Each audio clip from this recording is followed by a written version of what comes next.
Была холодная зима. Егерь по имени Виктор Валентинович любил рыбалку. Это было его любимое занятие, которое помогало ему скрасить скучные дни и однообразие его жизни. Все время, проведенное с удочкой в руках, казалось ему настоящим приключением. Однажды, как обычно, Виктор отправился на рыбалку. Он выбрал место на замерзшем озере, где рыба обитала в изобилии. Вооружившись необходимым снаряжением, он начал устраиваться на берегу.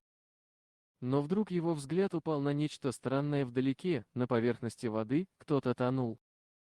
Без раздумий, егерь ринулся на помощь. Ему не позволяло смотреть на то, что человек или животное страдают.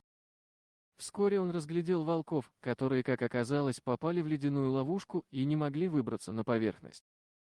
Они увязли в тонком ледяном поле и уже рисковали погибнуть от холода.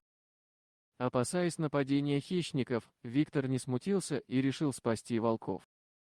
Он осторожно подкрался к краю льда и начал пробивать его ледорубом. Каждое ударное движение металлического инструмента являлось сигналом волкам, что им не осталось много времени. Несмотря на опасность, Виктор не отступал. С каждым ударом лед трескался все больше, и, наконец, громким треском он прорвался. Водные струи поднялись вверх, а волки, освобожденные от ледяных оков, моментально ушли в глубину озера. Виктор радостно наблюдал, как они быстро исчезают из виду, удовлетворенный своим поступком. Спустя неделю Виктор решил отправиться в лес на прогулку. Ему хотелось насладиться природой и на время забыть о повседневной рутине. Однако по дороге он заблудился. Растерянный, он пытался разглядеть знакомые ориентиры, но все было напрасно.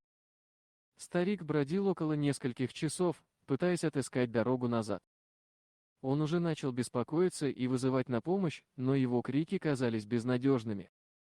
Однако неожиданно из глубины леса послышались ответные зовы. Виктор замер от удивления, осознавая, что его голос услышали. Оказалось, что это были волки, которых он спас неделю назад. Они, будто поняв, что егерь в беде, решили отблагодарить его за его доброе дело. Они вели Виктора через густые заросли и дебри, пока не довели его до известной ему халупы. Здесь волки остановились, словно проводили его до безопасности. Виктор был глубоко тронут таким поступком волков. Ведь они не обязаны были спасать его, но они сделали это. Он осознал, что доброта может быть вознаграждена в самых неожиданных формах.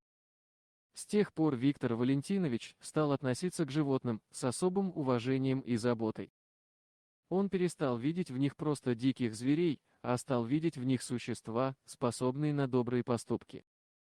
Он осознал, что каждое животное имеет свою судьбу и стоит с ними быть взаимно благодарными. Именно благодаря волкам Виктор смог вернуться домой и продолжить свою жизнь, порой скучную, но всегда наполненную добротой и заботой. Дорогие друзья, если вам понравилось видео, поставьте лайк, а также подписывайтесь на канал, где найдете еще много интересного.